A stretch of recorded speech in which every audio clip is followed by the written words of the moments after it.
Não é aqui.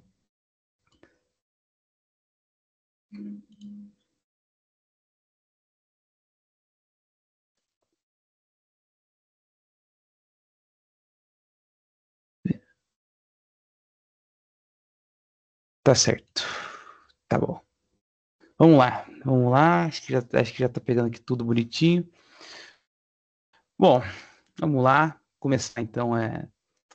Eu tinha pensado em dar uma aula, né, na última aula eu tinha falado, né, que eu ia dar aula de sociedade anônima de uma maneira à parte, né, porque ela, primeiro que não caía na prova, e segundo que era muito complexa, né. O meu erro foi achar que ela seria só complexa, né. Na verdade, ela realmente demanda quase uma aula inteira, porque existem, como é que eu posso dizer, peculiaridades na sociedade anônima que só tem nela, né? As outras têm algumas características próprias ali, claro, todas eles têm as suas diferenças, mas aqui é tão específica e tão comum hoje em dia, né? Porque, na verdade, as sociedades anônimas, elas são as que mais aparecem, né? São os que as grandes empresas já adotam há muito tempo. E começando, então, de fato, a aula, a primeira coisa que nós vamos falar hoje, né? Eu até organizei os slides para ficar de uma maneira coerente o que eu vou ensinar para vocês hoje, ou ensinar, no caso, explicar para vocês, né? É, eu vou começar falando na Sociedade Anônima que a grande diferença dela, por exemplo, sociedade limitada, é que o capital social ele também é dividido, mas de uma maneira muito maior do que a limitada. As pessoas compram ações, que daí a primeira base do que a gente vai entender do que é ação e tudo mais, vai ser a principal questão para a gente entender a sociedade.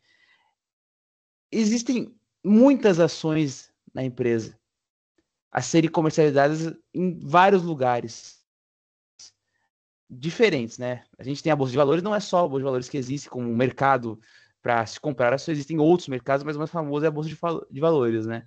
Que gerou diversos casos históricos, né? A crise de 1929, por exemplo, a grande crise americana, a primeira grande crise americana, né? Que depois iria acontecer mais tarde, alguns anos, é, na, na década passada, né? E a gente vai, com a ideia de sociedade anônima, entender como é que essas empresas elas entram em falência, como é que elas somem às vezes do nada, como é que um título que você tem do nada vira um papel, porque o que aconteceu em 29, por exemplo, é, só ocorre por conta da sociedade anônima ter a importância que ela tem para a questão econômica dos países, mas assim, qualquer coisa, qualquer pequeno movimento pode desbancar completamente a sociedade anônima. Então vamos lá. A primeira coisa que eu já falei, o capital ele é dividido em diversas ações que têm um valor de igual valor nominal. O valor que você pode comprar de uma ação, ele pode ser qualquer um. Ele pode ser eu quero comprar uma ação de 10 mil reais. É possível, pode comprar uma ação de 5 mil. E conforme você vai comprando, a empresa vai ganhando esse investimento para ela. Vai entender também porque as pessoas compram ações daqui a pouco, né?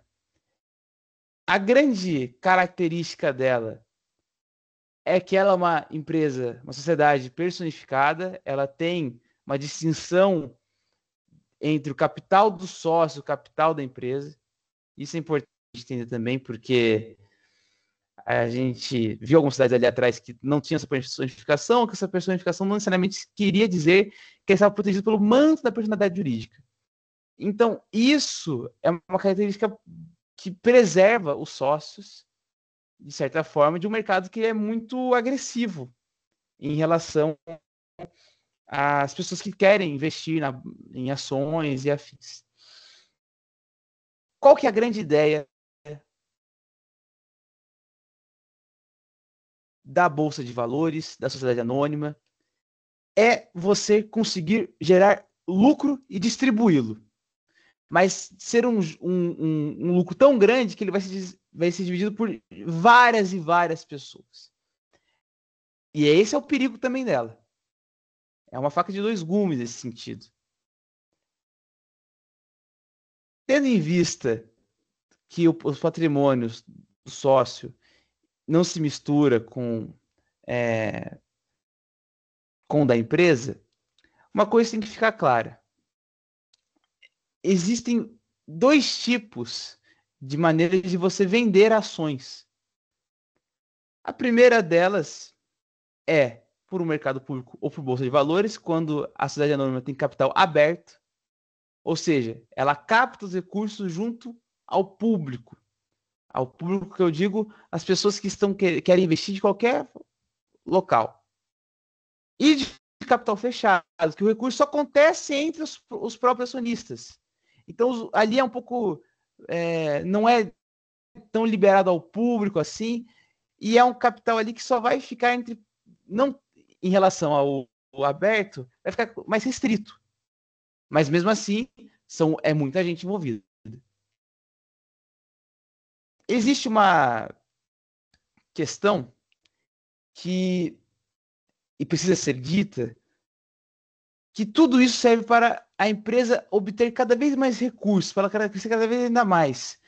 Ter vários acionistas, ter várias pessoas interessadas em investir no mercado de ações faz com que a sociedade anônima ela tenha um impacto muito grande na vida das pessoas e da própria empresa.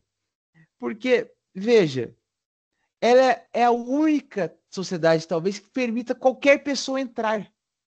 A limitada a gente via alguma, né, que os sócios são restritos também porque são pessoas interessadas ali a formar uma sociedade só para elas. Aqui não. Aqui ela normalmente tem a ideia de diversificar os lugares onde vai ser realizada a venda das ações e assim gerar cada vez mais possibilidade de captação de recursos, de investimentos. Só que aí a grande questão que você deve estar se perguntando aí é o seguinte: tá bom, por que eu, Lucas, compraria uma ação de uma empresa? E eu só posso comprar a ação da empresa? Eu posso investir de outra forma na empresa? Ou eu só posso comprar de fato um pedacinho minúsculo da empresa? Bem, as perguntas vão surgindo e as respostas elas são claras. Existem 4 maneiras bem especificadas, bem claras, que está dentro das leis das SAs, que é o que está inclusive no slide, a lei, que também é de entendimento também das pessoas que vivem nessa sociedade, né? Que são as ações, que é você pegar uma fatiazinha, e ó, às vezes eu falo uma fatiazinha, veja, porque qualquer um pode, na verdade, dentro do capital aberto, e até também do fechado, oferecer qualquer valor, né? De quantia de investimento. E aí é fracionado em relação ao que você investiu. Mas vamos por partes, né? Tem as ações, que é o mais comum, que as pessoas mais conhecem de fato, né? Essa pequena fatia sendo pega para você ver se a empresa vai valorizar ou não, e as pessoas já têm uma noção bem básica do que é uma ação. Mas o que talvez não saibam é que existe ainda o bônus de subscrição, as partes beneficiárias e os debentures, que são maneiras de você extrair, você querendo investir na empresa, extrair, de certa forma, algum lucro para você mesmo. E aí, a gente vai entender também, antes disso, só para constar, né, o registro e arquivamento das SAs são feitos também em junta comercial do Estado, né, do próprio Estado da empresa, né? Só para ficar claro também, o registro não passa por nenhuma não existe uma peculiaridade em relação aos outros, eles também sofrem o mesmo processo de registro como as outras empresas sofrem também. Então vamos lá. E o que mais dificulta o entendimento, talvez, dessa sociedade são essas pessoas que vão receber esse dinheiro, que estão comprando o valor da empresa. Porque esse valor ele é bem diferente de um para outro. As ações têm um jeito de investir na empresa, o bônus de subscrição tem outros, os beneficiários também, e debentures também. E a gente vai entender cada uma delas. As ações, eu já falei um pouco delas, eu vou resumir bem de leve. São frações do capital de uma empresa e o resgate das ações é o pagamento do valor da ação para retirá-la da circulação. O que isso quer dizer? Significa que essas pequenas partes da empresa, elas são oferecidas às pessoas que querem investir nelas para que você consiga, de fato, ter a participação efetiva da empresa. E tem um filme que é... Ai, qual é o nome do filme? A Grande Aposta. Grande filme, inclusive. Que a gente consegue entender como que a crise, né, da década passada nos Estados Unidos aconteceu e como as pessoas se beneficiaram disso, de certa forma, que pessoas que entendiam do mercado da Bolsa de Valores, e uma das ideias era as ações que tinha valor imobiliário. Tem uma complexidade grande, mas de certa forma o que o filme quer dizer é que aquelas ações imobiliárias, que são uma espécie de garantia que a pessoa vai conseguir lucrar, porque veja, todo mundo quer comprar uma casa, todo mundo quer ter um lar, né, um lugar para chamar de lar, então é muito difícil você apostar contra elas. O que quer dizer apostar contra elas? É apostar, por exemplo, que você acha que a empresa, a imobiliária americana, vai falir. Como é que é feito essa aposta exatamente? O cara explica uma questão de operário vendido e tudo mais, mas eu vou tentar simplificar para vocês. A aposta é simplesmente, eu vou fazer um seguro, e nesse seguro eu vou investir que, caso eu perca dinheiro no investimento, você vai me dar um seguro num aporte maior do que eu estou lhe pagando agora. E aí, a grande questão é, se não há falência, a empresa consegue só se manter, o cara não ganharia nada. É mais complexo que isso, tá? Vejam o filme é muito interessante. É que eu não quero entrar muito em detalhes para vocês verem o filme, mas assim, a ideia daquele filme é você jogar as ações em outras pessoas para ver o que acontece. É muito interessante o filme. E você, a qualquer momento, pode retirar as ações. Ocorre que o mercado de ações ele é muito rápido, ele é muito dinâmico. A Bolsa de Valores de Nova York é uma das bolsas de valores mais dinâmicas do mundo. A crise de 29, e aí é uma crise que eu sei falar até de uma maneira mais concreta, porque 2002 ela é complexa e até difícil para eu falar, mas a de 29 é muito clara. Havia problemas grandes, gigantescos nos Estados Unidos na época de 29, porque era um período pós-guerra, em que, apesar dos Estados Unidos ter ganhado a guerra, houve uma série de problemas sociais ali dentro, porque muito investimento militar ocasionou um desequilíbrio econômico grande na população. Então, pessoas começaram pouco a pouco, perder os empregos, começaram de pouco a pouco, a não conseguir honrar dívidas e tudo mais, e gerou, no ano de 29, uma das maiores crises da Bolsa de Valores da história dos Estados Unidos. O que aconteceu foi, as empresas que estavam tentando se sustentar ainda de pouco a pouco e tal, todas elas, quase que instantaneamente, começaram a entrar em processo de falência. Começaram a ter só dívidas, e ninguém conseguia mais pagar a dívida de um do outro, que gerou um colapso, que gerou esse colapso financeiro enorme, mas também gerou uma crise financeira quase que global, porque os Estados Unidos naquele momento era o centro do mundo, o centro do mundo estava naquele momento vivendo uma crise. Então, isso gerou até impactos para que ocorresse a Segunda Guerra Mundial. A recuperação ela aconteceu de maneira lenta no governo de Theodore Roosevelt, que foi inclusive um presidente que comandou os Estados Unidos no período da Segunda Guerra Mundial. Só que o momento de recuperação dos Estados Unidos foi muito tenso. A recuperação foi muito lenta. Lenta, assim. É óbvio que seria lenta, mas até na lentidão foi rápida. Porque demorou até o período da guerra, os Estados Unidos conseguiu se recuperar, de certa forma, para conseguir enfrentar né, os japoneses, no caso.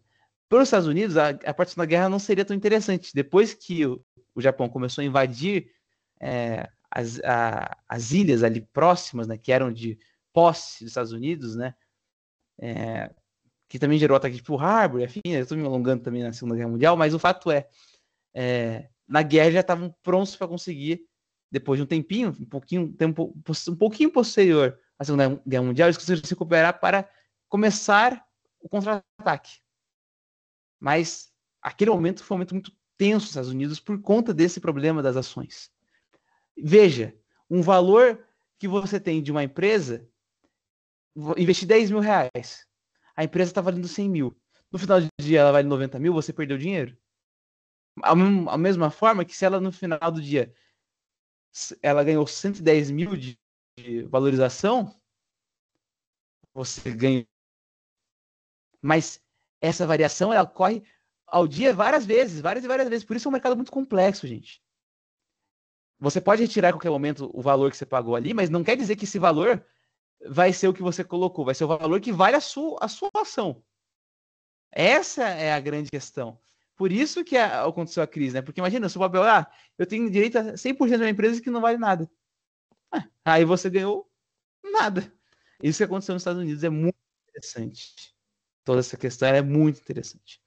Falando bastante das ações e tudo mais, contextos históricos, né? Vamos para as outras possibilidades de ganhar dinheiro, ou tentar, melhor dizendo, ganhar dinheiro com a sociedade anônima. Vamos lá. A primeira coisa foi as ações. A segunda coisa, gente, você pode utilizar o que nós chamamos de debentures, para você ter uma participação de certa forma na empresa. Não é participação direta, a gente vai entender já. O que é debentures, né? São títulos de dívida que dão ao investidor direito de crédito contra a empresa. O que isso quer dizer? Primeiramente, o que é título de dívida? Eu coloquei ali embaixo. São ativos financeiros que podem ser emitidos por empresas ou governos para captar recursos. O investidor que compra o título de dívida recebe o valor emprestado de volta acrescido de juros. Veja o seguinte cenário. Eu quero comprar uma ação da Apple. Vamos comprar uma ação da Apple. Mas as ações da Apple, elas estão escassas. As pessoas já começaram a comprar, não tem mais ações da Apple. Não vale mais a pena comprar uma ação da Apple. Já está inflacionado no mercado, muita gente já comprou. Como é que eu posso ganhar dinheiro ainda com a Apple? Veja, você pode comprar um título de dívida no qual você irá oferecer um empréstimo. Como funciona esse empréstimo? Você dá um valor e esse valor gera para a empresa uma dívida. Essa dívida vai ser paga para você de volta. Só que com juros. Então veja, é uma maneira de você explorar a atividade daquela empresa de forma que você não tem uma participação direta, você não está comprando uma fatia da empresa, você está ajudando, dando um investimento no qual você espera que haverá um retorno com juros. Nesse sentido ainda, é um investimento que é de renda fixa. Ou seja, tem uma previsão de fluxo de caixa. Para se tornar um empréstimo mais rentável também para ser feito, né? E veja, você está fazendo isso para ganhar dinheiro, né? Você está oferecendo esse empréstimo para a empresa para que ela dê um retorno para você com lucros no futuro. Então, é uma maneira de você, explorando a atividade também, ser uma modalidade rentável, entende? Porque, diferente das ações que elas podem variar e tal, o título a dívida vai existir ainda. Os juros vai existir ainda. As empresas pegam isso, obviamente, para também gerar dinheiro, gerar fluxos, né? Para as pessoas cada vez mais irem atrás daquela marca. Nesse sentido ainda, ela é dividida entre debênture simples ou incentivada. A gente vai entender mais ou menos como é que funciona. Mas a divisão, nesse sentido, é até simples. Vamos lá. eu só ver se tem alguma coisa importante aqui que eu posso ter esquecido. Isso aqui é importante de falar. Quando que volta esse pagamento, né? Volta quando há o vencimento do título. Então vai lá, tá lá. O empréstimo ele vai durar cerca de 6 meses e tudo mais, acrescidos de juros, né? No final do vencimento do título que você ofereceu à empresa, você começa a ter o retorno do seu dinheiro. Importante isso ser compreendido, né? Porque, veja, estamos falando aqui de uma maneira de ganhar dinheiro, né? E a pessoa não pode ficar refém de, uma hora eu pago você. Tem que ter algum prazo estipulado, preciso, para que não haja complicações tanto com a pessoa que ofereceu o empréstimo, quanto para uma empresa não honrar o pagamento, né? E isso só uma pequena observação aí que eu faço, que era importante eu rever aqui no slide, né? Então vamos lá, gente. Primeira coisa, a gente já viu a classificação, né? Pode ser em debênture simples ou incentivada. Qual é a grande questão da debênture simples? Veja, é um pagamento que ocorre de maneira mais rápida que incentivada. O prazo mínimo aqui de uma debênture é de 1 ano. Na incentivada são 4. É o tipo mais comum que se tem por ser mais simples de fato. O investimento que você pode fazer é de qualquer forma, né? De qualquer forma, eu digo, você vai colocar um dinheiro e você pode delimitar um tempo X. O prazo mínimo é de 1 ano, de fato, mas pode ter seja rendimento pré-fixado, pós-fixado, pode ser de maneira híbrida. E os juros, eles são pagos, né, de acordo com a escritura de emissão, né?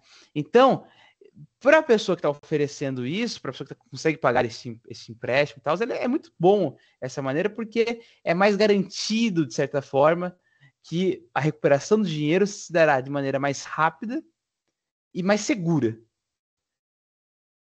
E é focado nesse tipo de debênture em empresas fechadas, entende? Empresas em que o capital não é tão aberto assim, tudo mais, porque empresas também de direito privado também, entendam-se por assim, para também, sendo mais rápido e simples, também não gerar um prejuízo grande a uma empresa por muito tempo. Agora, a incentivada, ela é interessantíssima. Por quê? Porque ela é utilizada, aqui está assim, são medidas para financiar projetos de infraestrutura. Está até um pouco mal explicado aqui. O projeto de infraestrutura, nesse caso aqui, eu estou me referindo ao projeto de infraestrutura do governo brasileiro.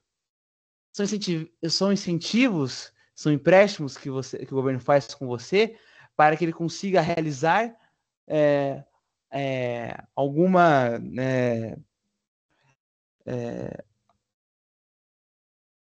crescimento empresarial em uma outra área. Então, veja, quero fazer um reflorestamento aqui, ou melhor, quero criar uma empresa aqui pública que vai servir para fazer empréstimos com juros menores e tal. Beleza. O governo brasileiro, ele entendeu que para este caso, o dinheiro é maior, muitas vezes, e o prazo ele é muito mais demorado. Eu falei que eram 4 anos, tá aqui, né? Prazo mínimo de 4 anos para você fazer esse empréstimo e tudo mais. Você só pode ter o resgate do dinheiro em um prazo de 24 meses, bem maior do que a gente viu em relação ao simples, mas existem benefícios. A pessoa física que faz esse investimento, ela tem isenção de imposto de renda, por exemplo. No caso da pessoa jurídica, fica em 15% o imposto de renda. Então, é meio que um financiamento que você faz para o governo. É bem interessante isso, porque de certa forma comum isso. E as pessoas não sabem muito bem como é que isso funciona.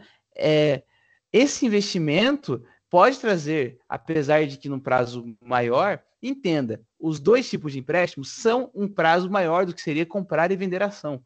Isso é inegável. Mas isso é maior ainda, né?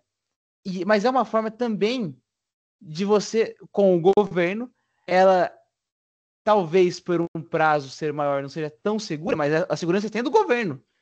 Nesse sentido, a pessoa que está organizando isso é o governo.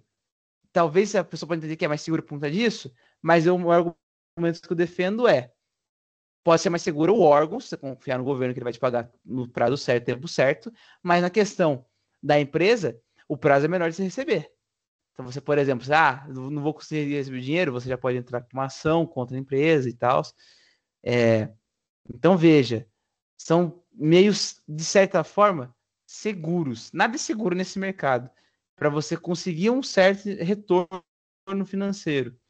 Mas é um empréstimo, não é feito tal com ações que é quase instantâneo, né? Você coloca o dinheiro na ação, talvez amanhã você já consiga muito dinheiro.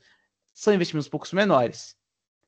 Só que aí você vai falar assim para mim, Lucas, caramba, eu vou fazer um empréstimo. Por que eu vou fazer um empréstimo? Eu quero uma ação. Eu quero fazer parte de fato da empresa. Só que eu não consigo comprar nenhuma ação. Como eu falei, não tem mais ação disponível no mercado, está tudo inflacionado. O que eu faço? A opção que sobra para você ainda ter um. Veja, esse aqui não gera nenhum vínculo com a sociedade anônima. Esses dois tipos, a debenture, não é como a ação. Vou até pegar aqui de novo. A ação é uma fração do capital de uma empresa. Nos debentures, não é isso. É um investimento totalmente à parte. Acho que até que tivesse colocado aqui. Se eu não coloquei. Se eu não coloquei, acho que eu não coloquei mesmo. Se eu não coloquei, eu vou colocar depois no slide para ficar mais completinho. Não, aqui é só um empréstimo. Você não está fazendo parte, de fato, da sociedade anônima, você não está pegando uma fatia do capital. Não é isso, é um empréstimo. Isso tem que ficar bem claro na cabeça de vocês. Voltando aqui à questão, o que você pode fazer é, numa hipótese de promessa, numa ideia de que a empresa vai prometer para você que quando houver ação disponível no mercado, você irá receber, surge para nós o bônus de subscrição. Vamos colocar aqui para a gente entender. Então, esse título que a empresa dá, aí sim dá num futuro a possibilidade de você fazer parte, ter uma fatia daquela empresa, daquela sociedade anônima. Veja, por que isso ocorre? Muitas vezes, gente, as pessoas querem uma fatia da pizza, então pensemos que é uma sociedade anônima. Você também não quer fazer nenhum empréstimo, você não quer isso, você quer fazer parte dela. As pessoas já pegaram os pedaços da pizza. Tem que esperar aparecer mais pedaços para você comer. O cara fala assim: tá bom, você pegou essa pizza aqui, beleza. Mas a próxima pizza que vier na fornada, um pedaço é meu. E você, a empresa acaba dando esse título para você, para que em uma data futura você consiga realmente essa fatia. E é estabelecido nesse caso um preço, né? Ou seja, não pode colocar qualquer valor. A empresa coloca para você um preço para você pagar, para ter o bônus de subscrição. E, interessante, né? Tal qual a ação, o bônus em si também é negociável. Então, digamos assim, pô, eu vou comprar esse bônus aqui, mas peraí, eu só vou ter esse bônus aqui há 1 ano. Ou daqui a 6 meses. Ah, não, eu não quero isso, não. Eu quero que esse bônus, eu quero ter ação amanhã, e eu já tô vendo aqui que daqui a pouco o mercado vai abrir de novo. Cara, se eu só estiver nessa data futura, eu posso me prejudicar, eu vou vender isso aqui. É possível. Você pode vender o bônus de subscrição para outra pessoa. É uma possibilidade legal que ocorre tanto quando o capital está aberto ou fechado. Você pode vender esse bônus para qualquer pessoa. Também é uma forma da empresa ganhar dinheiro, certo? E nesse caso aqui, é até interessante. A empresa, nesse caso, ela está vendendo para você, além da possibilidade, ela não está garantindo para você um lucro, entende? Ela está garantindo que assim, olha, você pagar 10 mil nessa ação aqui, ela é sua. Quando você receber ela, pode ser que ela valha 2 mil. Pode ser que ela vai valer 15 mil. Mas a gente vai vender essa promessa de que o que você ofereceu vale tanto isso de valor da empresa. Se o valor da empresa diminuir, você vai receber menos do que você colocou de dinheiro. Então, existe essa jogada mais clara também de você lucrar ou perder dinheiro com o bônus de subscrição. Isso é bem legal, bem interessante de se entender. Por fim, mas não menos importante, como eu falei para vocês, né, já passou até meia hora de aula. Existe ainda na sociedade anônima uma última possibilidade de você ganhar dinheiro com a sociedade anônima, né? Que são as partes beneficiárias. Veja, é exclusivo para capital fechado também. Isso é uma sociedade de capital fechado. Mas como é que funciona essa jogada? Você foi lá, você não quis fazer a debenture, você não quis comprar uma ação, você não quis comprar no caso, todos são títulos, tá? A ação, você vai lá e compra. O título de dívida é o debenture, você vai comprou isso aí, comprou o título de dívida.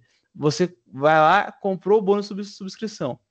Veja, todas essas possibilidades aqui, elas são títulos que até agora o que nós vimos são você consegue ver, tanto que as possibilidades estão aí claras, né, entre capital fechado e capital aberto, né? Aqui é uma sociedade de capital fechado, por quê? Essa é a questão. Veja, a parte beneficiária vai ganhar um título negociável que dará para o titular que está, ou seja, o cara que vai estar com esse título, a possibilidade dele ganhar lucros na sociedade anônima. Como assim? Veja, o cara fala assim para você, amigão, eu já vi que você não conseguiu comprar uma ação, não quis comprar a debenture, não quis comprar o bônus de subscrição. Veja, eu vou ser legal com você. Eu vou te vender um título do seguinte: você vai comprar isso aqui, mas você só vai ganhar dinheiro se a empresa tiver lucro. É uma aposta também, percebe? É uma aposta e é um crédito que é dado na premissa de que, poxa, se para a empresa é bom, né? Se eu tiver lucro, ele vai ganhar uma fatia, e se eu não tiver lucro, ele não ganhou nada. Ele não ganhou nada. Veja, é um certo dinheiro, mas em relação às outras, talvez não seja a mais certeira, talvez, se é que tem essa questão da certeza nesse mundo, né? No mundo das bolsas de valores, no mundo das sociedades anônimas, né? Essa emissão desse título pode acontecer em qualquer momento e até por uma questão de o lucro da empresa, né, o valor patrimonial dessas empresas valorizar rapidamente, ele é sempre muito fiscalizado pelo governo, assim, pelos órgãos que são responsáveis por ver o cenário da empresa. E em caso de processo de auditoria, onde tem que haver alguns esclarecimentos econômicos e tal, isso aí pode ser fundamental, certo? Não, assim, da mesma forma que você pode comprar. Ai, que susto! Oi! Que susto! Ai, que susto! Oi, tudo bom? Eu tenho uma dúvida. Opa, é que na verdade, na hora que eu olhei, nossa, isso vai ficar vergonhoso na gravação. Na hora que eu olhei, não tinha ninguém ainda. Fala, Beatriz, pode falar. Fala comigo. Fala que eu te escuto. Essa parte de fazer uma aposta com a empresa, de que se ela lucrar eu recebo alguma coisa, se ela não lucrar eu não recebo nada. Isso. Pode se encaixar, se você aceita fazer isso, se encaixa em contrato aleatório? Como assim um contrato aleatório? Fala melhor. Porque o contrato aleatório, se eu não me engano, é aquele que você. Como é que fala? Vamos supor uma compra e venda. Certo? Você investe numa coisa futura que não necessariamente vai dar resultado, mas você também não liga de perder esse dinheiro investido. É, Nesse caso, é o você não sabe se ela vai conceito. dar lucro. Sim, sim. O conceito ele é parecido com essa peculiaridade, né? Na verdade, aqui, qual é o X da questão, né? Veja, se houver o lucro, de fato, independente do valor do lucro, ele receberá o valor equivalente ao que ele pagou, certo? Isso tem que ficar claro, porque é o seguinte, ele é um título que pode ser cedido, entende? Então, o que acontece? Quando esse crédito ele é cedido gratuitamente para um terceiro, para outra pessoa que está dentro ali dessa sociedade, ele está, como é que pode dizer? Ele está dizendo o seguinte: não é certeza que eu vou ter lucro. A sociedade anônima não trabalha com essa possibilidade. Por isso que eu falei das questões históricas, né? Porque as crises acontecem e, no final das contas, é muito difícil você avaliar de fato se essa empresa vai ter lucro ou não. É um mercado, infelizmente, nesse sentido, que ele é de apostas. Então, não é tão parecido com o contrato aleatório, porque, se eu não me engano, existe mais ou menos a certeza do lucro, certo? Aqui não há. Aqui não é certo. Aqui você está comprando uma possibilidade de haver lucro. Então é um pouco diferente. Não sei se ficou claro a sua pergunta, a resposta dessa pergunta. Ficou claro? Ficou assim, deu para entender. Boa. Ah, então você veio, né, Bia? Nossa, promessa é Eu disse, dívida, né? É verdade, você disse que vinha, é verdade. Mas, enfim, voltando aqui. continua, professor, pode ir. Opa, claro. Veja, e aí encerrando essa parte da sociedade anônima, certo? Eu queria falar. Apesar de ser um mercado muito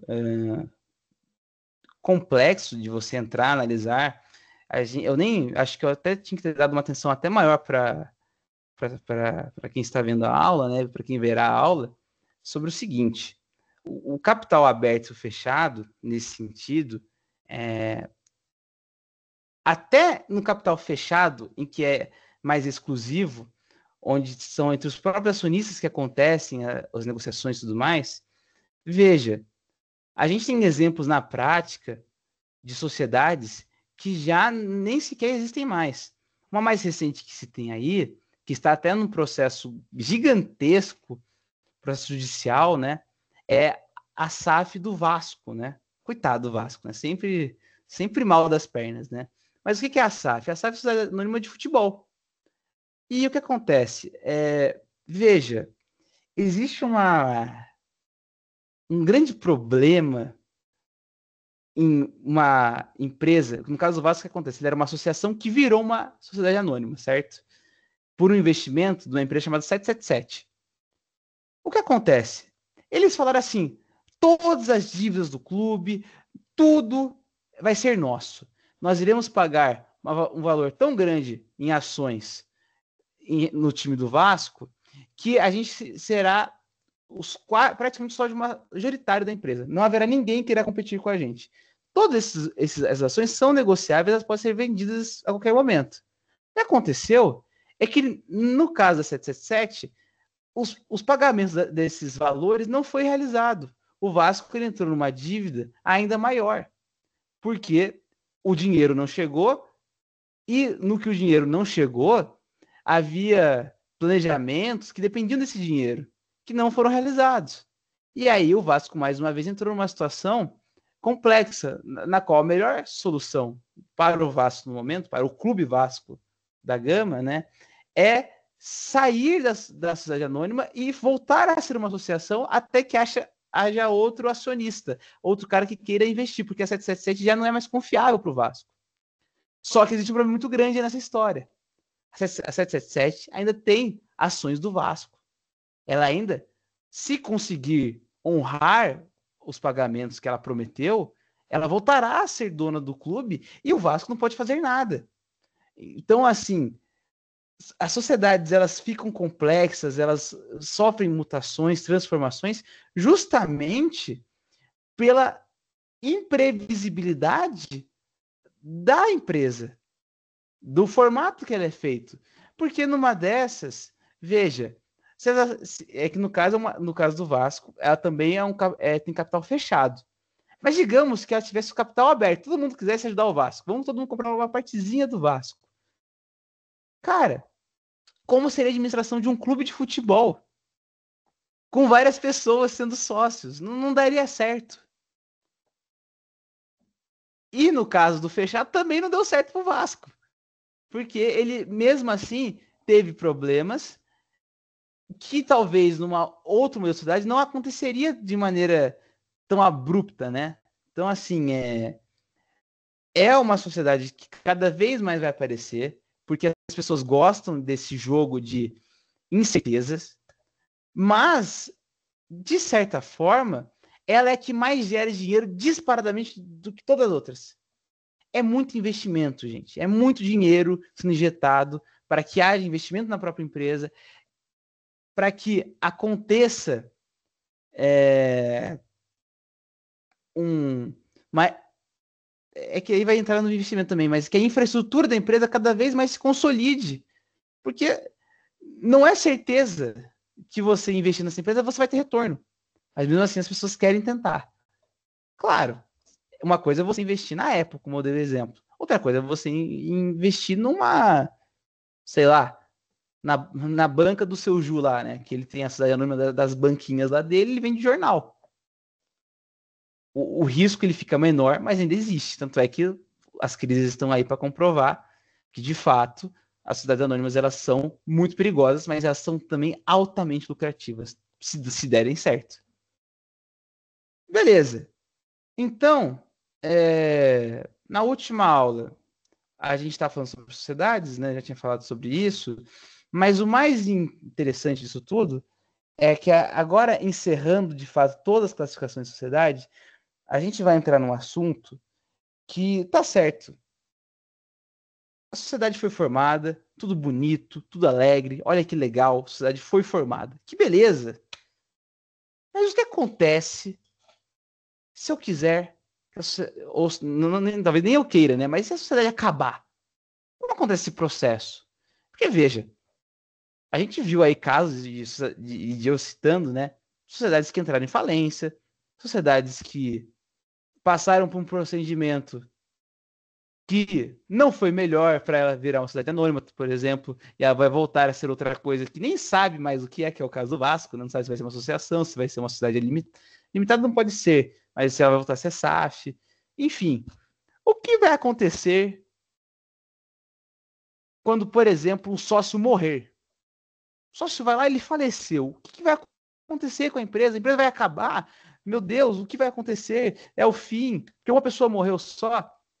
A primeira coisa que nós iremos ver na parte de dissolução da sociedade é a dissolução parcial.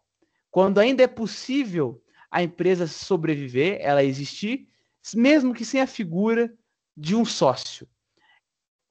Tem que fazer o alerta aqui, e até tá aqui do lado o Código Civil, para a gente entender, essa dissolução da sociedade, veja, para a anônima, por exemplo, ela é um pouco mais complexa, né?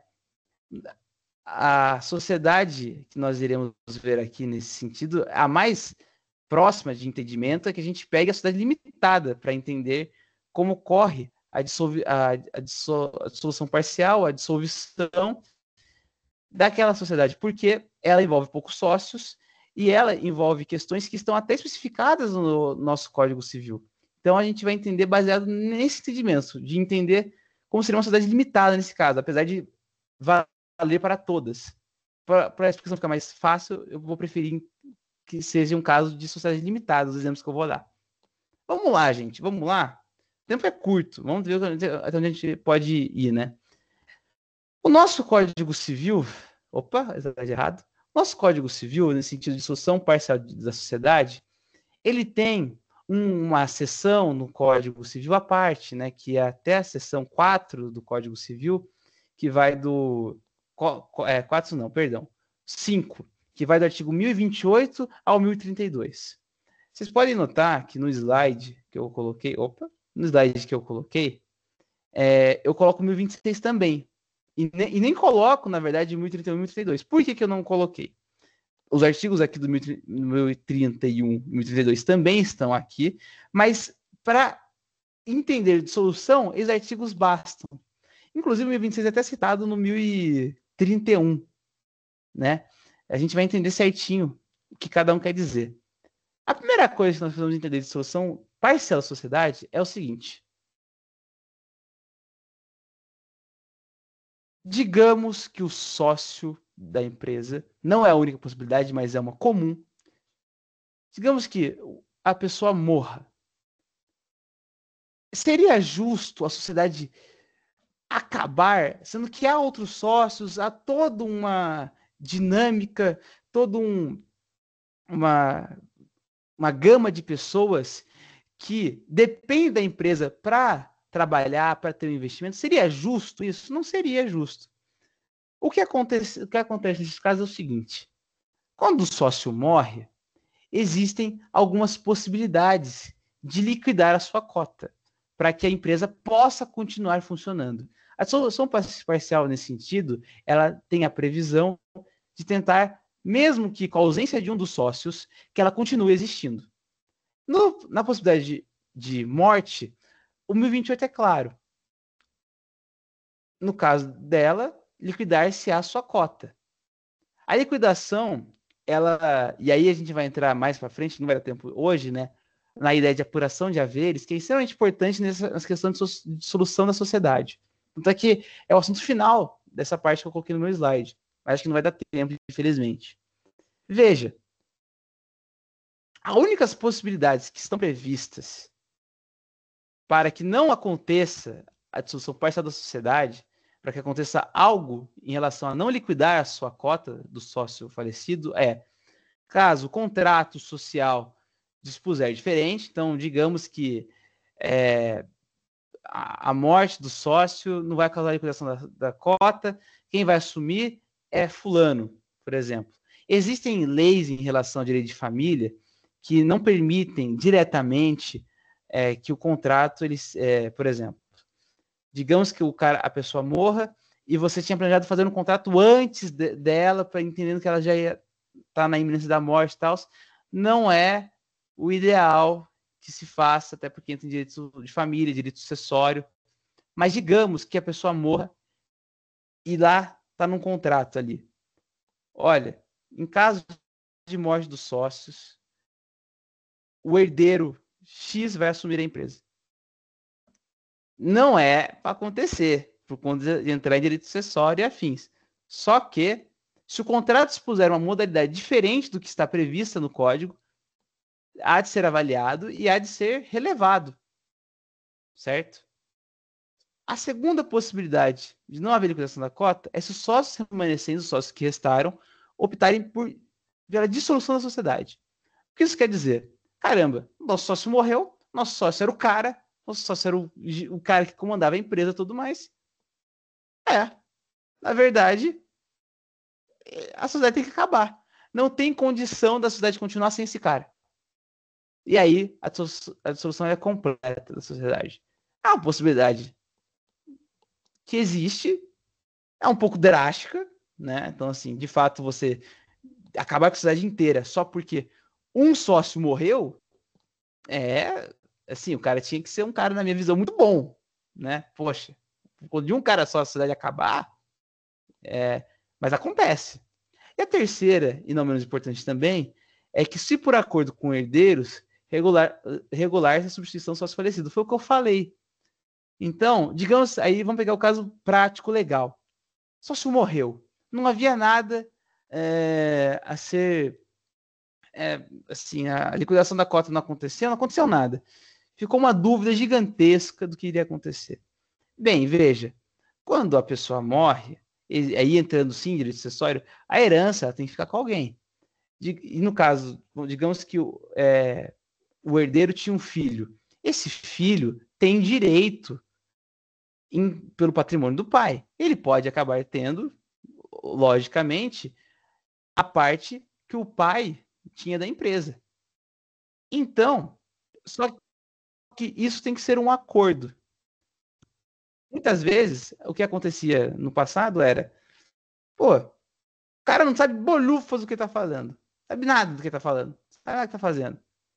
E aí a sociedade ela ficava insustentável, porque o cara não tinha tato com a empresa de fato, né? Mas havendo um acordo com os herdeiros e eles entendendo que eles são capazes de regular, de serem, sucederem o pai de fato na empresa, pode acontecer. Mas aí que tá. O acordo que tem que acontecer com os herdeiros, no seguinte sentido. Pô, vai que o herdeiro não queira liquidar a cota. Pode entrar num processo mais complexo, tal, mas assim, hoje em dia o código ele prevê a segurança de que os sócios que estão na empresa tomem as decisões. Então é importante que isso fique claro, porque não cada vez mais é interessante para a legislação brasileira de que evitem casos de que eu tenho tudo isso de cota, eu sou sócio majoritário, meu pai morreu, eu vou assumir, e aí a empresa acaba ficando acaba tendo problemas financeiros, o cara não sabe administrar. A ideia é que não aconteça isso. Mas infelizmente não é uma possibilidade. Regularizou. Não, tá bom, a gente confia em você. Você então vai ter a mesma quantidade de que seu pai tinha da empresa. E aí o cara não consegue administrar bem, aí tá dentro do jogo, né? Aí tá dentro do que você achou que ia dar certo, não deu certo, infelizmente não foi para frente, né? Nesse sentido ainda, dando continuidade, o que é interessante, o 1029, além dos casos previstos na lei ou no contrato, qualquer sócio pode retirar-se da sociedade, se de prazo determinado, mediante notificação aos demais sócios, com antecedência mínima de 60 dias, se de prazo determinado provando judicialmente justa causa.